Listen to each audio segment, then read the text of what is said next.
Hi friends, welcome to Kannada moral stories. ಆ ದಿನ ನಮ್ಮ ಮನೆಯಲ್ಲಿ ಹಬ್ಬದ ವಾತಾವರಣವಿತ್ತು. ಎಲ್ಲರೂ ತುಂಬಾ ಬೇಗ ಬೇಗ ಎಲ್ಲ ಕೆಲಸ ಮಾಡ್ತಾ ಇದ್ರು. ಕೆಲವರು ಹಳೆಯ ಬಟ್ಟೆಗಳನ್ನು ಪ್ಯಾಕ್ ಮಾಡ್ತಾ ಇದ್ರೆ, ಇನ್ನು ಕೆಲವರು ರೂಮ್ ಅನ್ನು ಹೇಗೆ ರೆನೋವೇಟ್ ಮಾಡಬೇಕು ಅಂತ ಯೋಚನೆ ಮಾಡ್ತಾ ಇದ್ರು. ಹೊರಗಿನವರು ಯಾರಾದ್ರೂ ಇದನ್ನು ನೋಡಿದ ತಕ್ಷಣ ಹೇಳ್ಬಹುದಾಗಿತ್ತು, ಮನೆಯಲ್ಲಿ ಯಾವುದೋ ಶುಭ ಕಾರ್ಯಕ್ಕೆ ತಯಾರಿ ನಡೆಸಲಾಗ್ತಾ ಇದೆ ಅಂತ. ಆ ಮನೆಯ ಹಿರಿಯರು ಸುಮಾರು 70 ವರ್ಷದ ಅಮ್ಮನನ್ನು ಓಲ್ಡ್ ಏಜ್ ಹೋಮ್ಗೆ ಕಳುಹಿಸಬೇಕು ಅಂತ ಎಲ್ಲರೂ ತೀರ್ಮಾನ ಮಾಡಿಕೊಂಡಿದ್ರು. ಈ ನಿರ್ಧಾರದಿಂದ ಮನೆಯಲ್ಲಿ ಯಾರು ಬೇಸರ ಮಾಡಿಕೊಂಡಿರಲಿಲ್ಲ.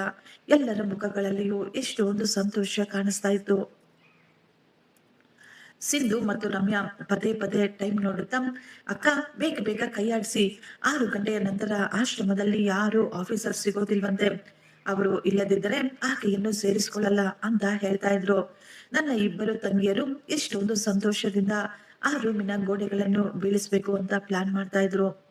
ಅವರ ಬ್ಯೂಟಿ ಪಾರ್ಲರ್ ಇನ್ನೂ ದೊಡ್ಡದಾಗಿ ಮಾಡ್ಕೋಬೇಕು ಅಂತ ಅವರ ಆಸೆಯಾಗಿತ್ತು. ಅತ್ತೆ ಓಲ್ಡ್ ಏಜ್ ಹೋಮ್ಗೆ ಹೋದ ನಂತರ ಪ್ರತಿ ದಿನದ ಈ ಸೇವೆ, ಅವರಿಗಾಗಿ ಅಡಿಗೆ ಮಾಡುವುದು, ಅವರ ಎಲ್ಲಾ ಮಾತುಗಳನ್ನು ಕೇಳುವುದು, ಈ ಟೆನ್ಷನ್ಗಳಿಂದ ನಮಗೆ ಬಿಡುಗಡೆ ಸಿಗುತ್ತೆ. ನನಗೂ ಕೂಡ ಈಗ ಇವೆಲ್ಲವುಗಳಿಂದ ತುಂಬಾ ಬೇಸರವಾಗ್ಬಿಟ್ಟಿತ್ತು. ನನಗೂ ಇನ್ನೂ ಸಾಕಾಗಿ ಬಿಟ್ಟಿತ್ತು. ನಾನು ಅಂದುಕೊಳ್ತಾ ಇದ್ದೆ, ಈ ಮನೆಯಲ್ಲಿ ನನ್ನ ಇಚ್ಛೆಯಿಂದ ನಾನು ರಾಣಿಯ ಹಾಗೆ ಜೀವನ ಮಾಡಬೇಕು. ಈ ಮನೆಯ ಪ್ರತಿ ದಿನದ ಜಗಳಗಳು, ಈ ತಲೆನೋವಿಗಿಂತ ಅತ್ತೆ ಓಲ್ಡ್ ಏಜ್ ಹೋಮ್ಗೆ ಹೋಗುವುದು ತುಂಬಾ ಒಳ್ಳೆಯದು ಅಂತ ನಾನು ತೀರ್ಮಾನ ಮಾಡಿಕೊಂಡಿದ್ದೆ.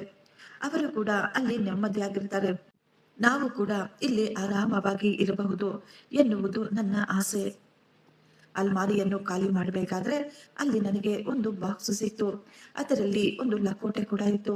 ನಾನು ಅದನ್ನು ಓಪನ್ ಮಾಡಿದಾಗ ಅದರಲ್ಲಿ ನಮ್ಮ ಮಾವನವರ ಸೈನ್ ಕಾಣಿಸ್ತಾ ಇತ್ತು. ಆ ಲಕೋಟೆ ಪೂರ್ತಿಯಾಗಿ ಸೀಲ್ ಆಗಿತ್ತು. ಅದನ್ನು ನೋಡಿದ ತಕ್ಷಣ ನನ್ನ ಮನಸ್ಸಿನಲ್ಲಿ ಒಂದು ಕುತೂಹಲ. ನನಗನ್ನಿಸ್ತಾ ಇತ್ತು, ಬಹುಶಃ ಇದರಲ್ಲಿ ಹಳೆಯ ವಂಶ ಪಾರಂಪರ್ಯದ ಯಾವುದಾದರೂ ಆಸ್ತಿಯ ಪತ್ರಗಳು ಇರಬಹುದೇನೋ, ಅಥವಾ ಯಾವುದಾದರೂ ನಿಧಿಯ ಬಗ್ಗೆ ಏನಾದರೂ ಬರೆದಿರಬಹುದೇನೋ ಅಂತ ಅಂದುಕೊಂಡು ನಾನು ತಕ್ಷಣ ಅದನ್ನು ಓಪನ್ ಮಾಡಿದೆ. ಆದರೆ ಇದು ಒಂದು ಪತ್ರ ಆಗಿತ್ತು. ಅದರ ಮೇಲೆ ಮಾವನವರು ಏನನ್ನೋ ಬರೆದಿದ್ರು. ನಾನು ಈಗ ಅದನ್ನು ಓದಲು ಶುರು ಮಾಡಿದೆ. ಅದನ್ನು ಓದ್ಬೇಕಾದ್ರೆ ನನ್ನ ನಿಂತ ನೆಲವೇ ಕುಸಿದಂತೆ ಆಗ್ಬಿಟ್ಟಿತ್ತು.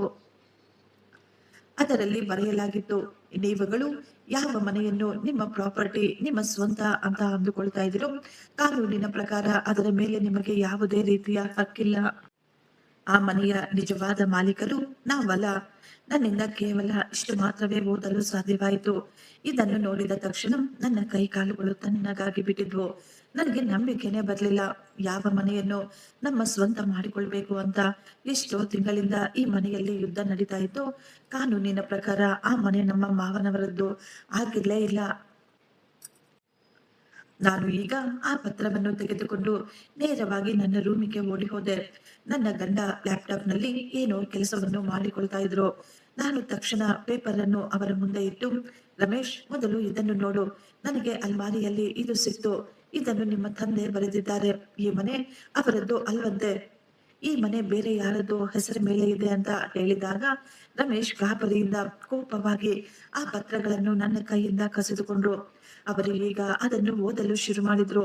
ಆ ಪತ್ರವನ್ನು ಓದ್ಬೇಕಾದ್ರೆ ಅವರ ಮುಖದ ಭಾವನೆಗಳು ಬದಲಾಗಿ ಬಿಟ್ಟಿದ್ವು. ಅವರು ಈಗ ಬೆವರ್ತಾ ಇದ್ರು. ನಾವು ಓಡಿ ಬಂದಿದ್ದನ್ನು ನೋಡಿ ಮೈದುನರು ಮತ್ತು ಅವರ ಹೆಂಡತಿಯರು ಕೂಡ ರೂಮಿನೊಳಗೆ ಬಂದಿದ್ರು. ಏನಾಯ್ತು ಅಣ್ಣ, ಇದು ಯಾವ ಪತ್ರಗಳು ಅಂತ ಅವರೆಲ್ಲರೂ ಕೇಳಿದಾಗ ರಮೇಶ್ ಎಷ್ಟೋ ಕಷ್ಟದಿಂದ ನಿಧಾನವಾಗಿ ಹೇಳಿದ್ರು, ಅಪ್ಪ ಅಪ್ಪ ಬರೆದಿಟ್ಟಿದ್ದಾರೆ. ಈ ಮನೆ ಅವರದ್ದಲ್ವಂತೆ. ಬಹುಶಃ ಅವರು ಈ ಮನೆಯನ್ನು ಬೇರೆಯವರ ಹೆಸರಿಗೆ ಮಾಡಿಬಿಟ್ಟಿದ್ದಾರೆ. ಈ ಮಾತು ಕೇಳಿದ ತಕ್ಷಣ ರೂಮಿನಲ್ಲಿ ನಿಂತಿದ್ದ ನಮ್ಮೆಲ್ಲರ ಜೀವ ಹೋದಂತೆ ಆಗ್ಬಿಟ್ಟಿತ್ತು. ಸಿಂಧು ಗಾಬರಿಯಾಗಿ, ಬಾಬಾ, ನೀವಿದೇನ್ ಹೇಳ್ತಾ ಇದ್ದೀರಾ? ಇದು ಹೇಗೆ ಸಾಧ್ಯ? ನೀವು ಸರಿಯಾಗಿ ಓದಿ. ಈ ಮನೆ ಖಂಡಿತ ನಮ್ದೇ ಅಂತ ಹೇಳ್ತಾ ಇದ್ಲು. ರಮೇಶ್ ಈಗ ತನ್ನ ಮೊಬೈಲ್ ಅನ್ನು ತೆಗೆದುಕೊಂಡು ಮಾವನವರ ಹಳೆಯ ವಕೀಲರಿಗೆ ಫೋನ್ ಮಾಡಿದ್ರು. ಸ್ವಲ್ಪ ಸಮಯ ಅವರು ವಕೀಲರ ಜೊತೆ ಮಾತನಾಡಿ ನಂತರ ಫೋನ್ ಅನ್ನು ಕಟ್ ಮಾಡಿಬಿಟ್ರು. ರಮೇಶ್ ಅವರ ಮುಖ ಈಗ ಸಪ್ಪಗಾಗಿ ಬಿಟ್ಟಿತ್ತು. ಅವರು ಹೇಳ್ತಾ ಇದ್ರು, ವಕೀಲರು ಹೇಳ್ತಾ ಇದ್ದಾರೆ, ಕಳೆದ 1 ವರ್ಷದಿಂದ ಅವರುಗಳು ಈ ದಿನಕ್ಕಾಗಿ ಕಾಯ್ತಾ ಇದ್ದಾರೆ ಅಂತ. ಅವರು ಕೇವಲ ಅರ್ಧ ಗಂಟೆಯಲ್ಲೇ ನಮ್ಮ ಮನೆಗೆ ಬರ್ತಾರಂತೆ, ನಮಗೆ ಎಲ್ಲ ಸತ್ಯವನ್ನು ಹೇಳಲು. ಈ ಪ್ರಾಪರ್ಟಿಯ ಎಲ್ಲಾ ಪೇಪರ್ಗಳು ಅವರ ಬಳಿನೇ ಇದ್ದಾವೆ.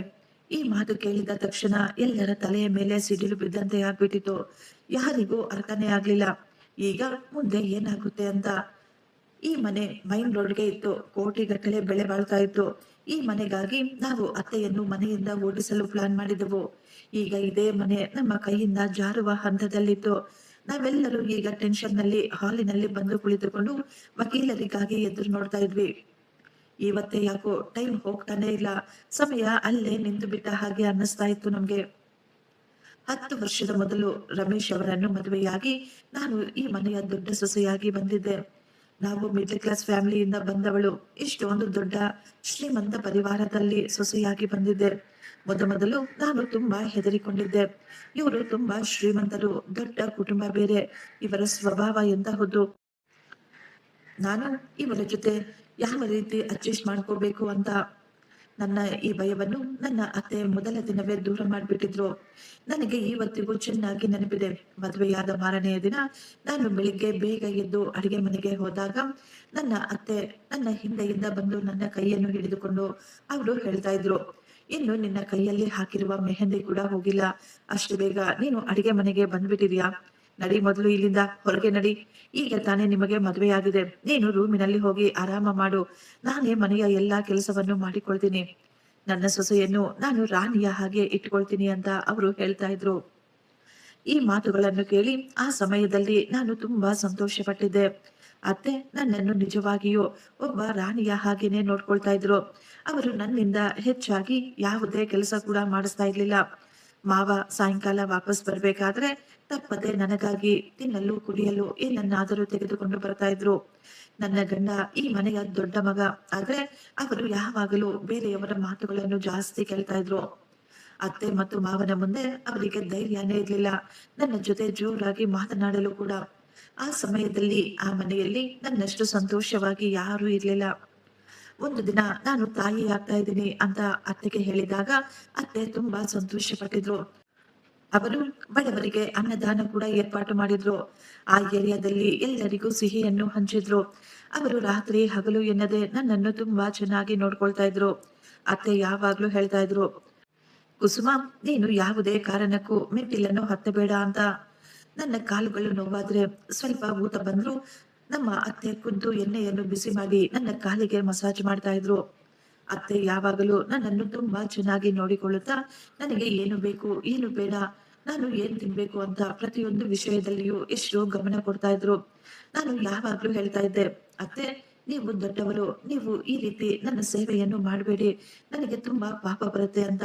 ಅತ್ತೆ ನಗುತ್ತಾ ಹೇಳ್ತಾ ಇದ್ರು, ಮಗಳೇ, ನೀನು ನನ್ನ ಮನೆಗೆ ಸಂತೋಷವನ್ನು ತರ್ತಾ ಇದೀಯಾ, ನಮ್ಮ ಮನೆಯ ವಾರಸುದಾರನನ್ನು ಹೊರ್ತಾ ಇದೀಯಾ.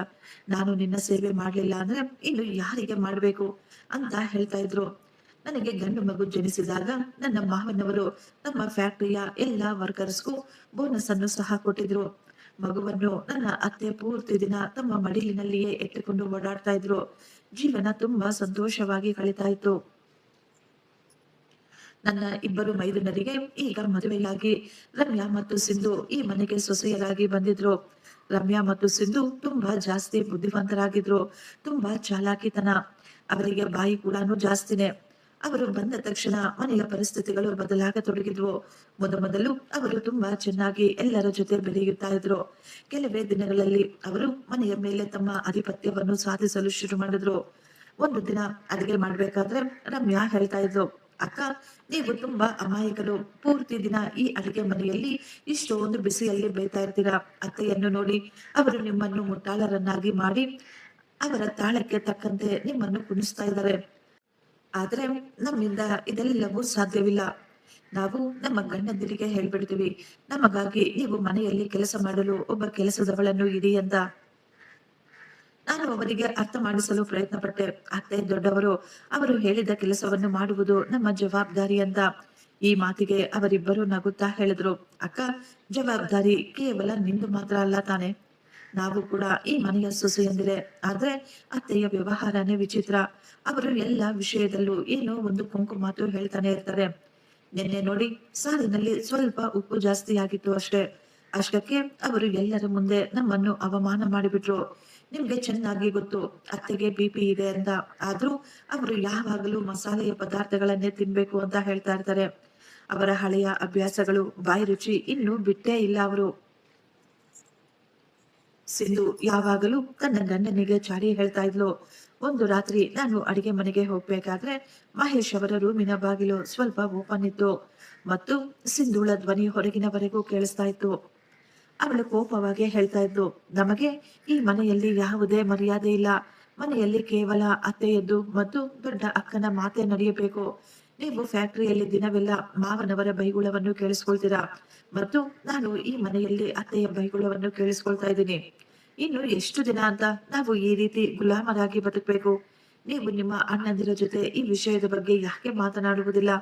ನೀವುಗಳು ನಿಮ್ಮ ತಂದೆಯ ಜೊತೆ ನಿಮ್ಮ ಭಾಗವನ್ನು ಕೊಟ್ಬಿಡಿ ಅಂತ ಹೇಳ್ಬಹುದಲ್ವಾ? ಪ್ರತಿದಿನದ ಇಂತಹ ವಿಷಯುಕ್ತ ಮಾತುಗಳು ಮನೆಯ ನೆಮ್ಮದಿಯನ್ನು ಹಾಳು ಮಾಡಿಬಿಟ್ಟಿದ್ವು. ಅವರಿಬ್ಬರು ಪ್ರತಿದಿನ ಊಟ ತಿಂಡಿಯ ಬಗ್ಗೆ ಕೂಡ ಮಾತನಾಡ್ತಾ ಇದ್ರು.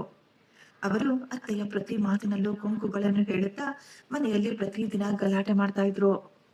ನಾನು ಮೊದಲು ಅತ್ತೆಯ ಕಡೆ ಮಾತನಾಡ್ತಾ ಇದ್ದೆ. ಪ್ರತಿದಿನದ ಈ ಗಲಾಟೆಗಳನ್ನು ಕೇಳಿ ಕೇಳಿ ಈಗ ನನಗೂ ಕೂಡ ಸಾಕಾಗಿ ಬಿಟ್ಟಿತ್ತು. ಈಗ ನನ್ನ ಮನಸ್ಸಿನಲ್ಲಿ ಕೂಡ ಸ್ವಾರ್ಥ ಬೆಳೀತಾ ಇತ್ತು. ನಾನು ಅಂದುಕೊಳ್ತಾ ಇದ್ದೆ, ನಾನು ಪದೇ ಪದೇ ಅತ್ತೆಯ ಪರವಾಗಿ ಮಾತನಾಡಿದ್ರೆ ಇವರಿಬ್ಬರು ಸೇರಿ ನನಗೆ ಕಾಟ ಕೊಡ್ತಾರೆ ಅಂತ. ಆದ್ರೆ ಸತ್ಯ ಏನು ಅಂದ್ರೆ ಅತ್ತೆಯ ಮಾತುಗಳಿಂದ, ಅವರು ಹೇಳುವ ಕೆಲಸಗಳಿಂದ ನನಗೂ ಕೂಡ ಈಗ ತುಂಬಾ ಕೋಪ ಬರ್ತಾ ಇತ್ತು. ಅತ್ತೆ ಈಗ ನಮಗ ಭಾರವಾಗಿ ಅನ್ನಿಸ್ತಾ ಇದ್ರು. ನಿಧಾನವಾಗಿ ನಾನು ಮನೆಯ ಕೆಲಸಗಳಿಂದ ಮುಖ ತಿರುಗಿಸಿಕೊಳ್ಳಲು ಶುರು ಮಾಡಿದೆ. ನನಗೂ ಅನ್ನಿಸಲು ಶುರುವಾಗಿತ್ತು, ಅತ್ತೆ ನಮ್ಮ ಮೇಲೆ ಎಷ್ಟೊಂದು ಆದೇಶವನ್ನು ಮಾಡ್ತಾರೆ. ಇಷ್ಟಕ್ಕೂ ನಾವು ಅವರ ಸೇವೆಯನ್ನು ಮಾಡಿದ್ರೆ ನಮಗೇನು ಲಾಭ? ಆದ್ದರಿಂದ ನಾನು ಈಗ ಸೈಲೆಂಟ್ ಆಗಿರಲು ಶುರು ಮಾಡಿದೆ. ಮನೆಯಲ್ಲಿ ಆಗುವ ಈ ಗಲಾಟೆಗಳ ಬಗ್ಗೆ ನಾನು ಈಗ ಏನನ್ನು ಹೇಳ್ತಾನೆ ಇರ್ಲಿಲ್ಲ. ಈಗ ಆ ಮನೆಯಲ್ಲಿ ನನ್ನ ಮಗು ಮಾತ್ರ ಅತ್ತೆಯ ಸಂತೋಷವಾಗಿತ್ತು. ರಾಮಚಂದ್ರ ಸ್ಕೂಲಿನಿಂದ ಬಂದ ತಕ್ಷಣ ಅತ್ತೆಯ ರೂಮ್ಗೆ ಹೋಗ್ತಾ ಇದ್ದ. ಮಗುವನ್ನು ನೋಡಿ ಅತ್ತೆ ತಮ್ಮ ಎಲ್ಲಾ ದುಃಖವನ್ನು ಮರೆತು ಬಿಡ್ತಾ ಇದ್ರು. ಅತ್ತೆ ಮಗುವಿಗಾಗಿ ಅವನಿಗಿಷ್ಟವಾದ ತಿನ್ನುವ ಸಾಮಾನುಗಳನ್ನು ತರ್ತಾ ಇದ್ರು ಮತ್ತು ಯಾವಾಗಲೂ ಹಳೆಯ ಕಥೆಗಳನ್ನು ಮಗುವಿಗೆ ಹೇಳ್ತಾ ಇದ್ರು. ನನಗೆ ಈಗಲೂ ಚೆನ್ನಾಗಿ ನೆನಪಿದೆ. ಒಂದು ದಿನ ರಮ್ಯಾ ಹೇಳ್ತಾ ಇದ್ಲು, ಅಕ್ಕ ನೀವು ತುಂಬಾ ಬುದ್ಧಿವಂತೆ. ನಿಮ್ಮದು ತುಂಬಾ ಒಳ್ಳೆಯ ಪ್ಲಾನ್. ನಿಮ್ಮ ಮಗುವನ್ನು ಅತ್ತೆಗೆ ಒಪ್ಪಿಸಿ ನೀವು ದಿನವೆಲ್ಲ ಆರಾಮವಾಗಿ ಸಮಯ ಕಳೀತಾ ಇರ್ತೀರಾ. ಮುಂದೊಂದು ದಿನ ನಿಮ್ಮ ಮಗು ಕೂಡ ಆ ಮುದುಕಿಯ ರೀತಿ ಕಾಯಿಲೆ ಬಿದ್ದು ಯಾವಾಗಲೂ ಅವರ ರೀತಿ ಮಾತನಾಡುವುದನ್ನು ಕಲಿಯದ ಹಾಗೆ ನೋಡ್ಕೊಳ್ಳಿ. ನೀವು ಇದೆಂತ ತಾಯಿ? ನಿಮಗೆ ನಿಮ್ಮ ಮಗುವಿನ ಬಗ್ಗೆ ಸ್ವಲ್ಪ ಕೂಡ ಚಿಂತೆನೇ ಇಲ್ವಾ? ಕೇವಲ ನೀವು ನಿಮ್ಮ ಸೌಕರ್ಯವನ್ನು ನೋಡ್ಕೊಳ್ತಾ ಇದ್ದೀರಾ ಅಷ್ಟೇ.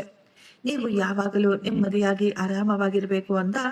ಆಕೆಯ ಸಿಂಧು ಕೂಡ ಹೇಳಿದ್ಲು, ಅತ್ತೆ ಮಗುವನ್ನು ತಮ್ಮ ತಲೆಯ ಮೇಲೆ ಇಟ್ಕೊಂಡಿದ್ದಾರೆ. ಅವರ ಪ್ರೀತಿಯಿಂದ ನಿಮ್ಮ ಮಗನನ್ನು ಹಾಳು ಮಾಡಿಬಿಡ್ತಾರೆ. ಅವರಿಬ್ಬರ ಮಾತು ಕೇಳಿ ನನಗೆ ತುಂಬಾ ಕೋಪ ಬರ್ತಾ ಇತ್ತು. ನಾನು ತಕ್ಷಣ ಅತ್ತೆಯ ರೂಮ್ಗೆ ಹೋಗಿ ನನ್ನ ಮಗುವನ್ನು ದರ ಅಂತ ಎಳೆದುಕೊಂಡು ಹೊರಗಡೆ ಕರ್ಕೊಬಂದೆ. ರಾಮಚಂದ್ರ ತುಂಬಾ ಜೋರಾಗಿ ಅಳ್ತಾ ಇದ್ದ. ನಾನು ಅಜ್ಜಿಯ ಜೊತೆನೆ ಇರ್ತೀನಿ ಅಂತ ಹೇಳ್ತಾ ಇದ್ದ. ಆದ್ರೆ ನಾನು ಅವನನ್ನು ಗಟ್ಟಿಯಾಗಿ ಬೈಯುತ್ತಾ, ಹುಷಾರ್, ಇನ್ನೊಮ್ಮೆ ನೀನು ಅಜ್ಜಿಯ ಜೊತೆ ಹೋದ್ರೆ ನಿನಗೆ ಚೆನ್ನಾಗಿರೋದಿಲ್ಲ. ಅವರಿಗೆ ನೀನು ತೊಂದರೆ ಕೊಡ್ಬೇಡ ಅಂತ ಹೇಳಿ ಮಗುವನ್ನು ರೂಮಿನಿಂದ ಎಳೆದುಕೊಂಡು ಬಂದ್ಬಿಟ್ಟೆ. ಅತ್ತೆ ಸೈಲೆಂಟ್ ಆಗಿ ತನ್ನ ರೂಮಿನಿಂದಲೇ ಇದೆಲ್ಲವನ್ನು ನೋಡ್ತಾ ಇದ್ರು. ಅವರ ಕಣ್ಣುಗಳಲ್ಲಿ ನೀರು ತುಂಬಿ ಬರ್ತಾ ಇತ್ತು. ಆದ್ರೆ ಅವರು ಮಾತ್ರ ನನಗೆ ಏನನ್ನೂ ಹೇಳಲಿಲ್ಲ. ಈ ದಿನ ನಾನು ಇದೆಲ್ಲವನ್ನು ಯೋಚಿಸ್ಬೇಕಾದ್ರೆ ನನಗನ್ನಿಸ್ತಾ ಇತ್ತು, ನನ್ನ ಅಹಂಕಾರದಿಂದ ನನ್ನ ಅಮಾಯಕ ಮಗುವನ್ನು ತನ್ನ ಅಜ್ಜಿಯಿಂದ ದೂರ ಮಾಡ್ಬಿಟ್ಟೆ ಅಂತ. ಸಮಯ ಕಳೀತಾ ಇತ್ತು. ಫ್ಯಾಕ್ಟರಿಗಳು ದೊಡ್ಡದಾಗಿ ಬೆಳೀತಾ ಇದ್ವು. ಈ ಮೂವರು ಅಣ್ಣ ತಮ್ಮಂದಿರ ಕಣ್ಣುಗಳು ಕೇವಲ ಯಾವಾಗ್ಲೂ ಆ ಫ್ಯಾಕ್ಟರಿಯ ಮೇಲೇನೆ ಇದ್ವು. ಮಾವನವರು ಸಾಯುವ ಕೆಲವು ದಿನಗಳ ಮೊದಲು ಒಬ್ಬ ಪ್ರಾಪರ್ಟಿ ಡೀಲರ್ ಮಾವನವರ ಬಳಿ ಬಂದಿದ್ರು. ಆಗ ಈ ಮೂವರು ಅಣ್ಣ ತಮ್ಮಂದಿರು ಕೂಡ ಸೋಫಾದ ಮೇಲೆಯೇ ಕುಳಿತುಕೊಂಡಿದ್ರು. ಆ ಬಂದಿದ್ದ ಡೀಲರ್ ಹೇಳ್ತಾ ಇದ್ರು, ನಾರಾಯಣ್ ಅವರೇ, ನಿಮ್ಮ ಈ ಮನೆ ಮೈನ್ ರೋಡ್ಗೆ ಇದೆ. ಈ ಸಮಯದಲ್ಲಿ ಈ ಮನೆಯ ಬೆಲೆ ತುಂಬಾ ಹೆಚ್ಚಾಗಿದೆ. ನೀವೇನಾದ್ರೂ ಈ ಮನೆಯನ್ನು ನನಗೆ ಮಾರಾಟ ಮಾಡಿದ್ರೆ ನಾನು ಮಾರ್ಕೆಟಿನ ಬೆಲೆಗಿಂತಲೂ ತುಂಬಾ ಹೆಚ್ಚಿನ ಹಣವನ್ನು ಕೊಡ್ತೀನಿ.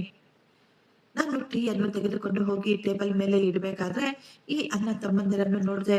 ದುಡ್ಡಿನ ಮಾತು ಕೇಳಿದ ತಕ್ಷಣ ಅವರ ಕಣ್ಣುಗಳಲ್ಲಿ ಎಷ್ಟೊಂದು ಹೊಳಪು ಕಾಣಿಸ್ತಾ ಇತ್ತು. ಅವರ ಮನಸ್ಸಿನಲ್ಲೇ ಅಂದುಕೊಳ್ತಾ ಇದ್ರು, ಅಪ್ಪ ಬೇಗ ಇದಕ್ಕೆ ಒಪ್ಕೊಬಿಡ್ಬೇಕು ಅಂತ. ಆ ಮೂವರಿಗೂ ದೊಡ್ಡ ಅಪಾರ್ಟ್ಮೆಂಟ್ ನಲ್ಲಿ ಮನೆ ಕೊಂಡ್ಕೋಬೇಕು ಅಂತ ಆಸೆ ಇತ್ತು. ಆದ್ರೆ ಮಾವ ತಿಂಡಿಯನ್ನು ಡೀಲರ್ಸ್ಗೆ ಕೊಡುತ್ತಾ ಅವರು ತುಂಬಾ ಗಂಭೀರವಾಗಿ ಹೇಳಿದ್ರು, ನಿಮ್ಮ ಆಫರ್ ತುಂಬಾ ಅದ್ದೂರಿಯಾಗಿದೆ. ಆದ್ರೆ ನನಗೆ ಈ ಮನೆ ಕೇವಲ ಮನೆ ಮಾತ್ರವಲ್ಲ, ಇದನ್ನು ನಾನು ಮಾರಾಟ ಮಾಡೋದಿಲ್ಲ. ಈ ಮನೆ ನಾನು ಎಷ್ಟೋ ಕಷ್ಟಪಟ್ಟು ಕಟ್ಟಿಸಿದಂತಹ ನನ್ನ ಮೊದಲ ಮನೆ. ಈ ಮನೆಯಲ್ಲಿ ನನ್ನ ಎಷ್ಟೋ ನೆನಪುಗಳಿದಾವೆ. ಈ ಮನೆಯಲ್ಲಿಯೇ ನನ್ನ ಮಕ್ಕಳು ಬೆಳೆದಿದ್ರು. ಈ ಮನೆಯಲ್ಲಿಯೇ ನನ್ನ ಮೊಮ್ಮಕ್ಕಳು ಸಹ ಹುಟ್ಟಿದ್ದಾರೆ. ನಾನು ಬದುಕಿರುವವರೆಗೂ ಈ ಮನೆಯನ್ನು ಮಾರಾಟ ಮಾಡೋದಿಲ್ಲ. ನೀವು ಎಷ್ಟೇ ದುಡ್ಡು ಕೊಟ್ರು ಈ ಮನೆ ನಾನು ನಿಮಗೆ ಮಾರಾಟ ಮಾಡೋದಿಲ್ಲ ಅಂತ ಹೇಳಿದ್ರು. ಈ ಮಾತು ಕೇಳಿ ಡೀಲರ್ಗಳು ಬೇಜಾರು ಮಾಡಿಕೊಂಡು ಅಲ್ಲಿಂದ ಹೊರಟು ಹೋಗಿದ್ರು. ಆದ್ರೆ ಈ ಮೂವರು ಅಣ್ಣ ತಮ್ಮಂದಿರ ಮುಖದಲ್ಲಿ ಮಾತ್ರ ಎಷ್ಟೊಂದು ಕೋಪ ಕಾಣಿಸ್ತಾ ಇತ್ತು. ಮೂವರು ಅಣ್ಣ ತಮ್ಮಂದಿರು ಈಗ ಗಲಾಟೆಗಳನ್ನು ಮಾಡ್ಕೊಳ್ತಾ ಇದ್ರು. ಈ ಅಪ್ಪ ನಮ್ಮನ್ನು ಬೆಳೆಯಲು ಬಿಡೋದೇ ಇಲ್ವಲ್ಲ, ನಾವು ಮುಂದೆ ಹೋಗಲು ಸಂತೋಷವಾಗಿರಲು ಇವರಿಗೆ ಸ್ವಲ್ಪ ಕೂಡ ಇಷ್ಟವಿಲ್ಲ ಅನ್ಸುತ್ತೆ. ಈ ವಯಸ್ಸಿನಲ್ಲಾದ್ರೂ ಅಪ್ಪನಿಗೆ ಸ್ವಲ್ಪ ಯೋಚಿಸಿ ವಿವೇಕದಿಂದ ನಿರ್ಧಾರ ತೆಗೆದುಕೊಳ್ಳಬೇಕಾಗಿತ್ತು. ಇನ್ನು ಬಿಸ್ನೆಸ್ ಅನ್ನು ನಮ್ಮ ಕೈಗಳಿಗೆ ಒಪ್ಪಿಸ್ಬಿಡ್ಬೇಕಾಗಿತ್ತು. ಮಾರ್ಕೆಟ್ ನಲ್ಲಿ ಎಷ್ಟೊಂದು ಬದಲಾವಣೆ ಆಗ್ತಾ ಇದೆ, ಹೊಸ ವಸ್ತುಗಳು ಬರ್ತಾ ಇದಾವೆ. ಆದ್ರೆ ಅಪ್ಪ ಮಾತ್ರ ಹಳೆಯದನ್ನೇ ಹಿಡಿದುಕೊಂಡು ಕುಳಿತುಕೊಂಡಿದ್ದಾರೆ. ಈಗ ನಾವೇನು ಸಣ್ಣ ಮಕ್ಕಳಲ್ಲ, ಯಾವಾಗಲೂ ಇವರ ಮಾತುಗಳನ್ನು ಕೇಳಲು ನಮಗೆ ಅನ್ನಿಸ್ತಾ ಇದೆ ಇವರು ಜೀವಂತವಾಗಿರುವವರೆಗೂ ನಾವು ಯಾವತ್ತೂ ಉದ್ಧಾರ ಆಗೋದಿಲ್ಲ ಅಂತ. ಆ ದೇವರಿಗೆ ಗೊತ್ತಾಗ್ಬೇಕು ನಮಗೆ ಈ ಕಷ್ಟದಿಂದ ಯಾವಾಗ ವಿಮುಕ್ತಿ ಸಿಗುತ್ತೋ ಏನೋ.